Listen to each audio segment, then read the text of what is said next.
ఏమేమి వాడతాం? రసాయనిక ఎరువులు వాడతాం, దాంతో పాటు వాడుకోవాలి. లేకపోతే సేంద్రియ ఎరువులు వాడతాం, దాంతో పాటు వాడుకోవాలి. ఆల్రెడీ వాడేసామంటే 10 kg మట్టి ఇసుక తీసుకొని మిక్స్ చేసుకొని యూజ్ చేసుకోవచ్చు. అర్థమైందా? సో ఫస్ట్ టైంలో అయితే అగ్రి ప్రొటెక్ట్, అగ్రి గ్రాన్యూల్స్, అక్వాజల్ వాటర్ ప్రాబ్లం ఉంటే, సెకండ్ టైం అయితే 20 days కి ఓన్లీ గ్రాన్యూల్స్, మళ్ళీ 40 days కి ఓన్లీ గ్రాన్యూల్స్. సో మళ్ళీ వద్దాం పైన 5 days, 20 days, 40 days. So repeat చేయండి. 5 days, 20 days. అంటే నారుమడి నర్సరీలో మళ్ళీ 20 days కి 40 days కి. Example Boost, Horlicks, Bournvita, complex, Cerelac, వెస్ట్రీస్ ప్రోటీన్ పౌడర్, బయట వచ్చిన కంపెనీ ప్రోటీన్ పౌడర్ ఎవరికి ఇస్తాం? ఎక్కువగా ఎవరికి ఇస్తాం? ఎందుకు ఇస్తాం? ఆర్గానిక్ వైరస్ కాకుండా, ఎక్కువ తక్కువ కాకుండా, మంచిగా బలంగా అంటే యాక్టివ్గా ఉండడానికి.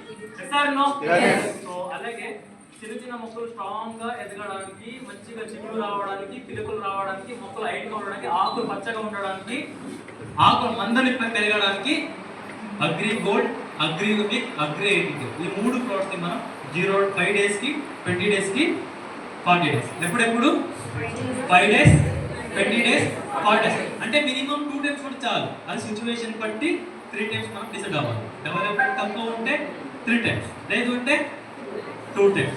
సో నెక్స్ట్ స్టెప్ వచ్చి ఫ్లవరింగ్ స్టేజ్ స్టార్ట్ అవుతుంది, పొట్టలు స్టార్ట్ అవుతుంది. అప్పుడు ఏం వాడాలి?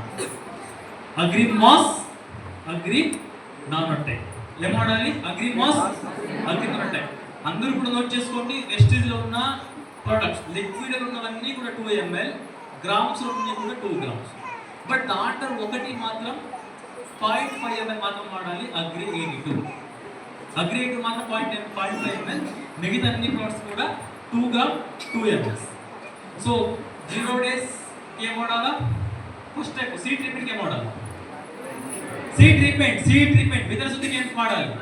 అగ్రి ప్రొటెక్ట్, అగ్రి యూనిక్ వాడాలి. ఎందుకు వాడాలి? రూట్ స్ట్రాంగ్ గా, మొలకలు మంచిగా రావడానికి, ఆ టైంలో ఫంగస్ రాకుండా హెల్తీగా ఉండడానికి.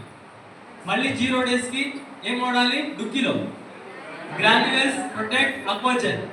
మళ్ళీ 20 days కి గ్రాన్యువల్స్, 40 days కి గ్రాన్యువల్స్. డ్రిప్ ఇరిగేషన్ ఉంటే యూవిక్ లిక్విడ్ రికమెండ్ చేయాలి. ఎందుకంటే ఆ టైంలో గ్రాన్యువల్స్ యూజ్ చేయరు, డిఏపి యూజ్ చేయరు, వాటర్ సాల్యుబుల్ ఫర్టిలైజర్స్ యూజ్ చేస్తారు. కాబట్టి దాంతో పాటు 0 days కి యూవిక్ లిక్విడ్ 1/2 liter, 20 days కి యూవిక్ లిక్విడ్ 1/2 liter, 40 days కి యూవిక్ లిక్విడ్ 1/2 liter. డ్రిప్ ఇరిగేషన్ ఉంటుంది. సో ఇక్కడ మీరు చూపిస్తే డ్రిప్ ఇరిగేషన్ ఏంటి అంటే, సో బ్లాక్ కలర్ పైప్స్ అంటే ఇక్కడ తక్కువ ఉంటుంది. సో డ్రిప్ ఇరిగేషన్ ఉన్నప్పుడు డిఏపి యూజ్ చేయరు. ఓకేనా? వాటర్ సోల్ మాత్రం 999, 1261, 3045 మాత్రం యూజ్ చేస్తారు. కాబట్టి హ్యూమిడ్ లిక్విడ్ రికమెండ్ చేసుకోవచ్చు. So next growth nursery stage 5 days, 20 days, 40 days. Yes. So nursery normal 20 days, 40 days. ఏమేమి వాడాలి? అగ్రి, ఎస్ అందరూ కూడా agri gold, agri unique, agri 82. So ఎందుకు వాడాలి అంటే, చెట్లు సమానంగా ఎదగడానికి, అన్ని చెట్లు సమానంగా, మొక్కలు సమానంగా ఎదగడానికి, హార్మోనిక్ ఇంబాలెన్స్ క్లియర్ అవ్వడానికి, ఎక్కువ తక్కువ కాకుండా, వెనక ముందు కాకుండా, కొమ్మలకు ఉన్న డిస్టెన్స్ అంతరం అంటే చిగురుకి అంతరం విషయం తగ్గించి తక్కువ స్పేస్లోనే అన్ని ఒకే విధంగా ఎక్కువ చిగురు రావడానికి అగ్రి యూనిక్, అగ్రి గోల్డ్.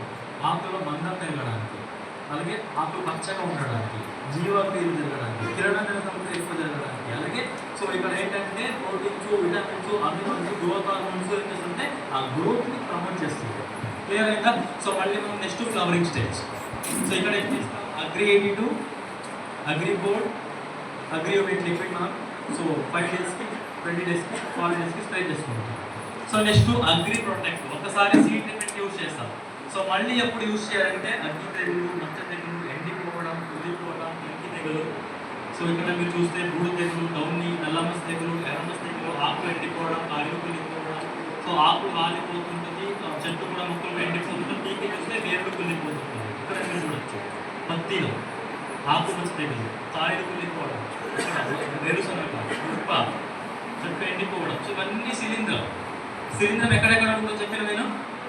శిలీంధ్రం ఎక్కడ ఉంటుంది అది మనం చూస్తే కనిపించదు, ఆ మైక్రోస్కోప్ పెట్టి చూస్తేనే కనిపిస్తుంది. ఎక్కడెక్కడ ఉంటుంది? ఓకే, ఇక్కడ వేరులకు వచ్చింది, కాయకు వచ్చింది, ఆకులకు వచ్చింది. ఎక్కడి నుంచి వచ్చింది? తర్వాత గాలి, తర్వాత నీళ్ళు, తర్వాత సార్ వేరుశనగ పండించారు, మీరు పండించిన పేరు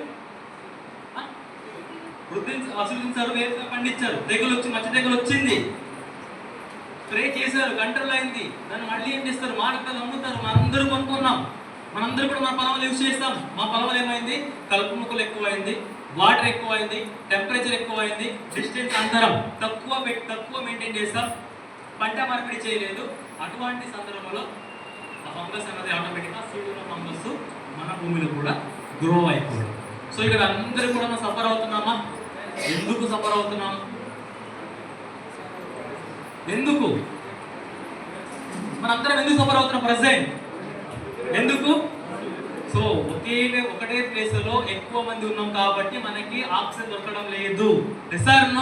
సో ఇక్కడ కూడా కలుపు మొక్కలు ఎక్కువైనా, ఒకే దగ్గర మొక్కలు డిస్టెన్స్ ఎక్కువైనా, వాటర్ ఎక్కువైనా, టెంపరేచర్ ఎక్కువైనా